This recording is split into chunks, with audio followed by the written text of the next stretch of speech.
savez, quand on parle du temps, al-waqt, il faut savoir que le temps ne sera jamais vaincu. Il prendra toujours le dessus. C'est pour ça qu'il faut toujours se poser cette question-là. Combien de temps me reste-t-il? Alors, loin de moi de vouloir créer la panique en vous, l'angoisse, etc. Mais c'est une réalité. On s'approche inéluctablement de notre fin, bon gré, mal gré. On a toutes et tous des projets. C'est des projets qui sont des probabilités. Peut-être qu'ils aboutiront, peut-être pas. Mais une fin inéluctable, c'est notre mort. L'examen sera fini, le temps d'examen sera terminé et on devra rendre notre copie à notre Seigneur Tabaraka wa Ta'ala. Et c'est pour cela que l'être humain il est quelque part à l'image d'un sablier. Alors ici on peut voir ici une quantité de sable. Si on veut qu'il représente le temps de vie qui diffère d'une personne à l'autre. Et lorsque la personne, l'être humain, voit le monde, lorsque la personne naît, eh bien c'est quelque part le sablier qui se retourne. Et à ce moment-là, on voit que le temps eh bien, disparaît petit à petit. Qu'on s'approche bon gré mal gré de cette fin inéluctable. Et c'est pour ça que Hassan al-Basri rahimahullah ta'ala nous dit « Yabna Adam, innama anta ayyam » Ô enfant d'Adam, tu n'es que des jours. Kullama dhahaba yawmuk, dhahaba ba'duk. Chaque fois qu'un jour disparaît, passe, tu ne pourras pas le rattraper, ça c'est sûr. Donc il disparaît. C'est une partie de toi qui disparaît.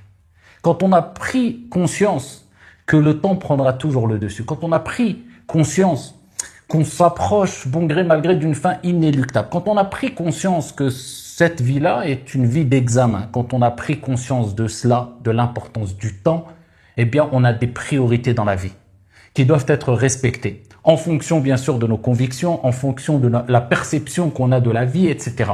Mais nous, en tant que croyants, en tant que musulmans, eh bien, nos priorités doivent être ce que notre Seigneur, Tabaraka wa Ta'ala, et son messager, alayhi salatu wassalam, ont mis en avant. Nous ont rappelé que ça fait partie des priorités de la vie d'un croyant, à savoir la famille, à savoir prendre soin de sa santé, à savoir préserver sa foi, se rapprocher de son Seigneur, Tabaraka wa Ta'ala, de manière générale, faire le bien pour soi et pour autrui et son entourage. Si tu as compris cela, billahi alaykum, et je m'inclus dedans. Comment on peut expliquer que certaines personnes, et je m'inclus dedans, moi-même, on a tendance à dire « je n'ai pas le temps » pour des choses qui normalement doivent être une priorité dans la vie de l'être humain, de manière générale. Allez, parlons de manière un peu plus précise ici, dans la vie du croyant, du musulman, qui a cette conviction qu'il est dans une vie d'examen, que la vie est courte, que la vie est fragile, que du jour au lendemain, on peut se retrouver devant notre Seigneur Tabaraka wa Ta'ala, que nous sommes quelque part qu'une ligne faisant partie d'un livre ici qui est composé de milliards et de milliards de pages. Des gens comme nous ont précédés et d'autres viendront après. Donc enfin, en fin de compte, dans l'histoire de l'humanité, on n'est pas grand-chose. Celui qui a pris conscience de cela, billahi alaykum, comment il peut prétendre qu'il n'a pas le temps pour ce qui doit faire partie de ses priorités? Sa famille, lui-même, faire le bien autour de lui, sa religion, son apprentissage religieux, sa prière, son jeûne, son pèlerinage, etc. Comment on ose dire cela alors que, à côté, bien, il y a quelque part les masques qui tombent? Alors je donne juste un exemple parmi les nombreux exemples. Si on prend juste cette fameuse plateforme Netflix, je répète, c'est un exemple parmi les nombreux exemples, et je ne suis pas là pour dire vous devez regarder ça et pas cela, vous êtes assez grand, vous êtes mature, je n'ai aucune leçon de morale à vous donner sur cela. Al-halal bayin wal haram bayin. Ce qui est bon, ce qui est licite est connu, est clair, et ce qui est illicite et mauvais est clair. Mais je parle ici du temps, c'est ce qui m'importe ici. Si on prend la plateforme Netflix, combien de personnes ont osé dire « je n'ai pas le temps » pour des choses qui doivent faire partie de leur priorité dans leur vie et qui est essentiel pour leur cheminement spirituel, pour se rapprocher d'Allah, pour le bien-être de leur famille, pour le bien-être de leur corps, Et ils ont prétendu ne pas avoir le temps pour ces priorités, mais par contre, ils peuvent manger, je dis bien manger, des séries Netflix, manger des vidéos et des vidéos, des séries et des séries, des saisons et des saisons dans l'espace d'un week-end. J'ai entendu déjà et vous le savez très bien, peut-être que certains d'entre vous l'ont vécu, des gens qui ont réussi à regarder des saisons entières, des 40 vidéos en une journée ou en 2 journées. Et c'est des gens qui se disent musulmans, croyants, qui ont des priorités même religieuses dans leur vie et autres, et professionnelles. Mais non, ils ont réussi à dégager énormément de temps. Mais par contre, en parallèle, quand tu lui dis, la prière, c'est 25 minutes dans la journée. C'est l'acte d'adoration pratique le plus important et aimé auprès d'Allah subhanahu wa ta'ala. 25 minutes pour celui qui t'a créé, qui a créé les cieux et la terre, alors qu'il n'a pas besoin de toi et toi, tu as besoin de lui. J'ai pas le temps. Le pèlerinage al-Hajj, il a Baytillahi al-Haram, l'endroit le plus aimé de Dieu, une fois, pas dans l'année, pas tous les 10 ans, dans ta vie, si tu as les moyens physiques et financiers. J'ai pas le temps. Mais par contre, pour aller dans d'autres voyages, j'ai le temps et j'ai l'argent et je trouve des solutions.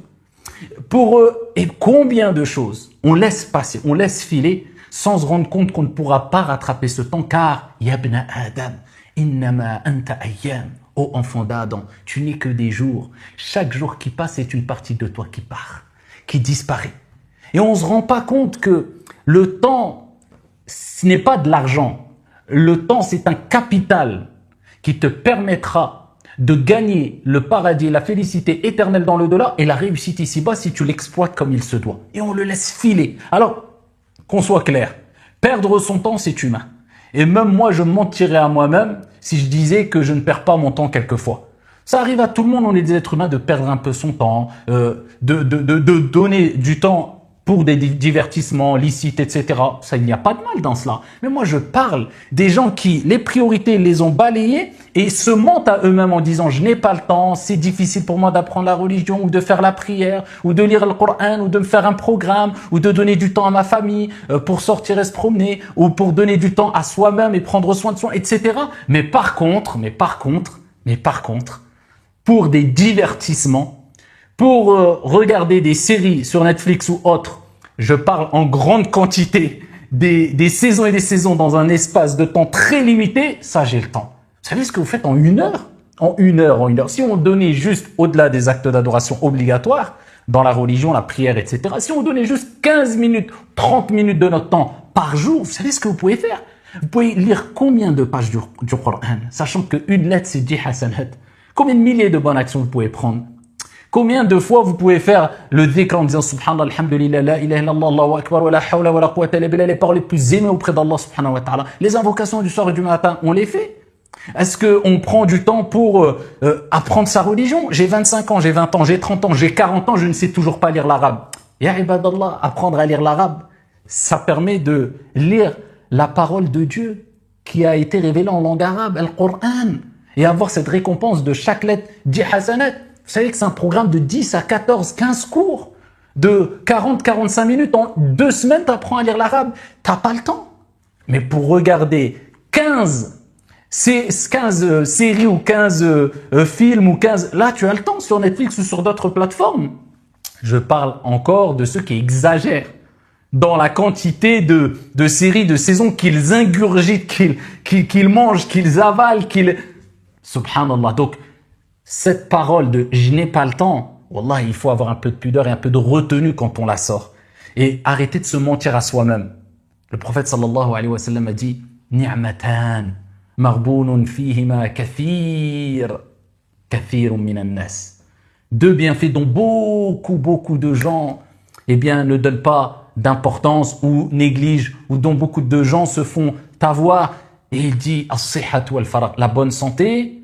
Les gens, quand ils ont la santé, au lieu de l'utiliser pour remercier Dieu et faire du bien à soi-même, autour de soi, parce qu'on a cette force-là, et ne pas oublier que on a été créé avec une certaine force, une faiblesse. Ensuite, Dieu nous a donné la force, la jeunesse, al-shabab, et ensuite on repartira dans cet état de faiblesse pour rencontrer notre Seigneur Tabaraka wa Ta'ala après la vieillesse. Non, je dis, voilà, j'ai la force, c'est comme si c'était éternel. Il oublie qu'il n'est pas à l'abri d'un accident, d'un cancer, d'une maladie, même plus tard, la vieillesse, etc., qu'il repartira bon gré mal gré vers la faiblesse. As-sihhatu wal-faragh, la bonne santé, le temps libre. Le temps libre, qu'est-ce que tu en as fait?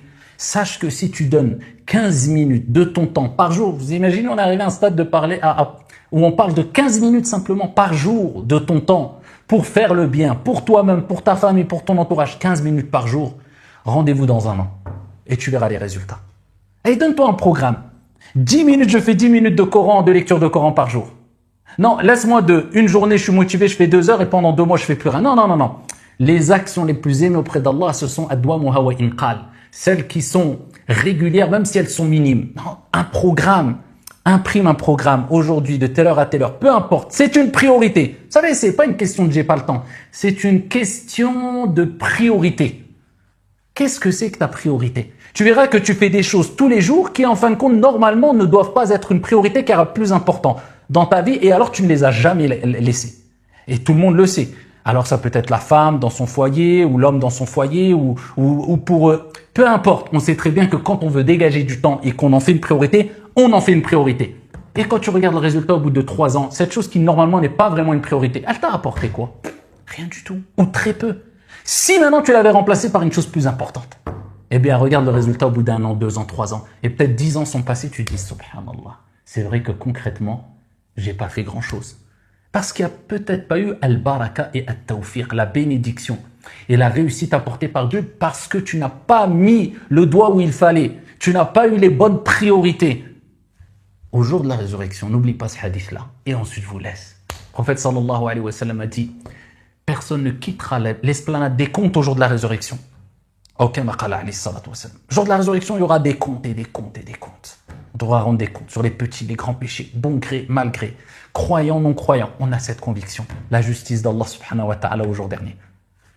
Eh bien, cette journée-là, qui durera 50 000 ans, eh bien, le prophète sallallahu alayhi wa sallam a dit, tu ne quitteras pas l'esplanade des comptes tant que tu n'as pas rendu des comptes sur 4 choses. Et parmi ces 4 choses, il a dit ta vie, ton âge, ton temps, où tu l'as gaspillé. Qu'est-ce que tu en as fait? T'as fait quoi de ton temps? Tu avais du temps libre, t'as fait quoi de ton temps? J'ai fait ça, ça, ok. Donc maintenant que tu es devant moi, présenté devant Allah subhanahu wa ta'ala, est-ce que tu penses que ça sera justifiable? Est-ce que tu penses que tu ressentiras pas une certaine gêne d'avoir mis en priorité le fait de regarder je ne sais quoi sur lire le Coran ou faire du bien ou passer du bon temps avec tes enfants ou être auprès d'eux?